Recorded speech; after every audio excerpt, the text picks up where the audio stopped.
He wasn't late. He wasn't wrong. He was simply black, and that was enough for the pilot to block him at the gate. The crowd froze as the man's boarding pass was ripped in half, his silence mistaken for weakness. Cameras caught everything. What no one knew was that the man they humiliated wasn't just a passenger. He was the CEO their airline desperately depended on. Within days, his quiet fury would shake markets, bankrupt an empire, and remind the world that dignity denied always finds a way to rise higher than arrogance ever could. The airport buzzed with energy, business travelers hurrying, announcements echoing, and deals worth billions hanging in the balance. Among them, Malcolm Pierce walked calmly toward Gate 47, a boarding pass in one hand, a phone in the other. His flight to Geneva would decide the fate of a $7.8 billion merger between his company, Orion Technologies, and a European energy giant. He had arrived early, checked in first class, and passed every security check without issue. But as he approached the jet bridge, a voice cut through the ambient noise. "Sir, stop right there." The pilot stepped forward, tall, rigid, and confident in the wrong way. "I'm the captain of this aircraft," he said flatly, "and I'm not comfortable with you boarding." Malcolm blinked, certain he misheard. "Excuse me?" "You heard me," the pilot replied. "We reserve the right to refuse anyone who poses a concern." A gate agent hesitated, unsure. "Captain, he's a verified first-class passenger." "I said no," the pilot interrupted, his tone slicing through the space. Dozens of passengers stopped to watch. Phones lifted. Someone whispered, "Is he serious?" Malcolm stayed composed. "What exactly is your concern?" The pilot folded his arms. "Let's just say your presence might cause discomfort to the crew." Gasps spread through the gate. The subtext was unmistakable. Malcolm's jaw tightened, but he didn't raise his voice. "You're refusing me because I'm black." The pilot smirked. "You can call it whatever makes you feel better." The gate agent flinched. "Captain, please, cancel his boarding," the pilot snapped. The sound of the printer ejecting a voided pass was louder than it should have been. The captain turned away as if closing a door on a servant.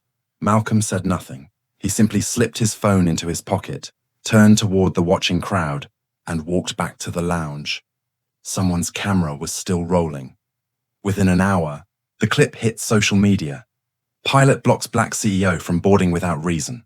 By noon, it had 10 million views. By evening, it was international news. The airline tried to spin it as a miscommunication. They issued a vague statement about security procedures.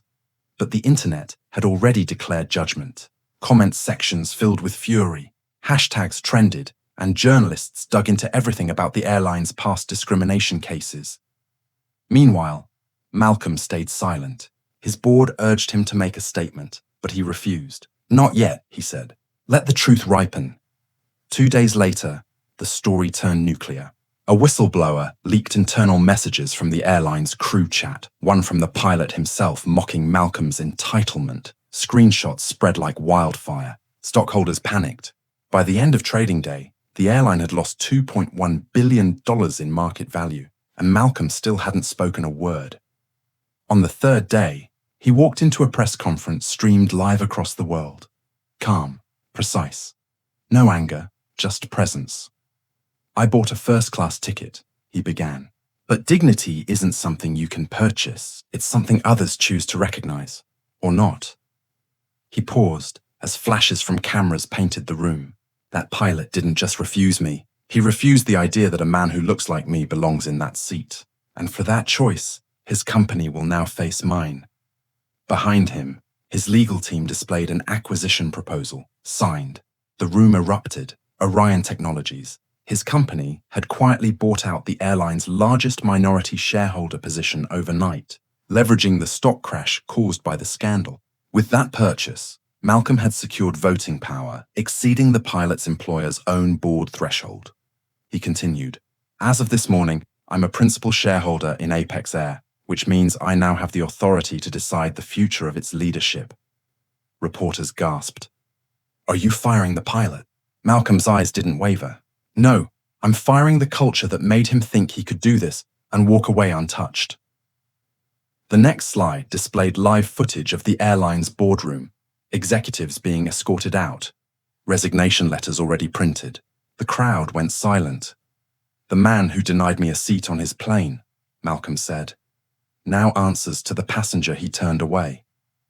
Within a week, Apex Air's logo changed. Its tagline, "Pride in the Skies," was replaced with "Respect takes flight." The pilot's license was revoked for policy violations, his pension frozen pending investigation. Investors celebrated Malcolm's leadership as the airline's new executive chairman. But Malcolm didn't stop there. He announced a $300 million program under Orion Technologies' new subsidiary, the Elevate Initiative, dedicated to funding minority pilots, engineers, and aerospace entrepreneurs worldwide. At the announcement, a reporter asked, "Was this revenge?" Malcolm smiled slightly. "No, revenge is emotional. This was justice with structure." Months passed. Apex Air recovered, stronger, cleaner, respected. Its stock rebounded under Malcolm's leadership, surpassing its original valuation. The pilot, stripped of his status, lived in quiet obscurity. His pension gone, his reputation erased.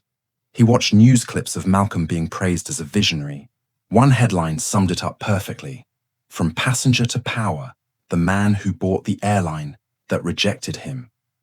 At the year's end, Malcolm stood before a crowd of new aviation scholarship recipients. Young, diverse, and proud. "One man thought he could block me from a seat," he said. "But he taught me something valuable.